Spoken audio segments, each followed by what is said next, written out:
नमस्कार, मेरा नाम है राज के वर्मा और आप देख रहे हैं गोवा का पहला हिंदी न्यूज चैनल राष्ट्र टीवी।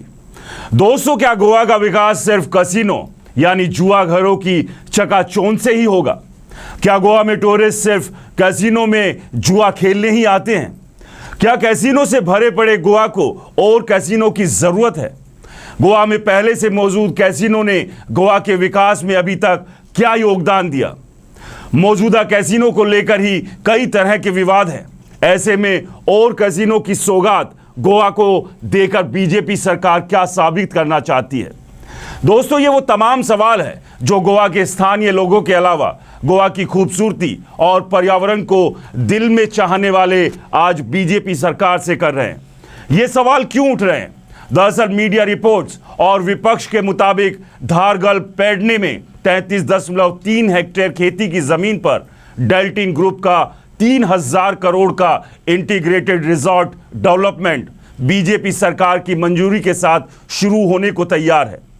लेकिन सवाल वही, क्या यह प्रोजेक्ट गोवा को ग्लोबल टूरिज्म का सितारा बनाएगा या फिर यह सिर्फ अमीरों का नया जुआ घर बनकर स्थानीय संस्कृति और पर्यावरण को रोन देगा? दोस्तों, 33.3 हेक्टेयर की CADA नोटिफाइड खेती की जमीन पर डेल्टिन का मेगा प्रोजेक्ट कोई छोटा मोटा खेल नहीं है। होटल, रिजॉर्ट, कैसीनो और शायद एक पूरा मिनी गोवा इस टाउनशिप में बसने वाला है। डेल्टिन का दावा है कि 4573 से ज्यादा नौकरियां, टूरिज्म में उछाल और मोपा एयरपोर्ट के पास का इलाका चमक उठेगा। बीजेपी सरकार इसे विकास का नया सूरज बता रही है, लेकिन सवाल यह है, क्या गोवा को सचमुच और कैसीनो की जरूरत है? गोवा पहले से ही डेल्टिन रॉयल और जैक जैसे फ्लोटिंग कैसीनो का हब है। क्या टूरिज्म का मतलब सिर्फ जुआ, शराब और पार्टी है या गोवा की आत्मा में कुछ और भी बचा है? विपक्ष के नेता यूरी अल्माओ ने इसे किसानों का अपमान और गोवा की संस्कृति पर हमला बताया। एक्स पर उनकी पोस्ट वायरल है जहां वो बीजेपी को कॉर्पोरेट्स का प्यादा कह रहे हैं। लेकिन यहां सवाल विपक्ष से भी है, या यूं कहें कि सोशल मीडिया और प्रेस नोट जारी करने वाले कमजोर विपक्ष से। विपक्ष की जिम्मेदारी होती है कि अगर सरकार कुछ भी गलत करे तो सोशल मीडिया पर पोस्ट करके अपनी जिम्मेदारी पूरी करने का ढोंग ना करे। गोवा की अस्मिता और उसकी आत्मा को अगर सरकार पूंजीपतियों के साथ मिलकर रोनने का काम कर रही है तो विपक्ष को मैदान में उतरकर सरकार को रोकना चाहिए।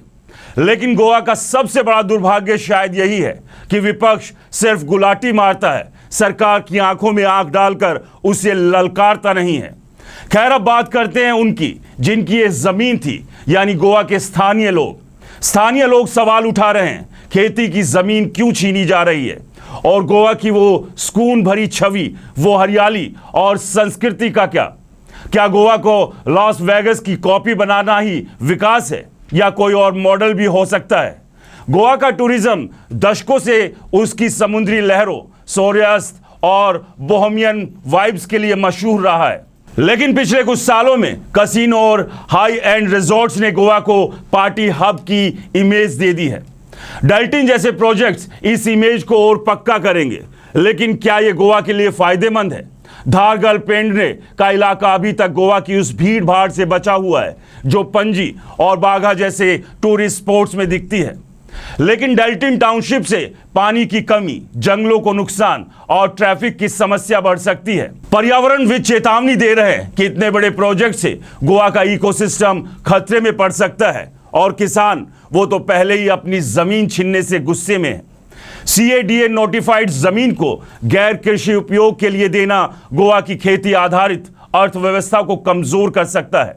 सवाल यह है, क्या डेल्टिन ने पर्यावरण और स्थानीय समुदाय के लिए कोई ठोस प्लान पेश किया है या ये बस पैसा डालो जमीन हड़पों का खेल है?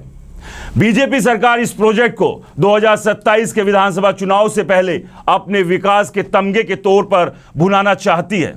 मोपा एयरपोर्ट के पास का इलाका जो अभी तक पिछड़ा है, इस प्रोजेक्ट से टूरिस्ट हब बन सकता है।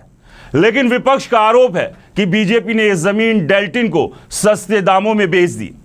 एक्स पर कुछ यूजर्स इसे गोवा का बिकना बता रहे हैं, तो कुछ कह रहे हैं नौकरियां आएंगी, गोवा चमकेगा।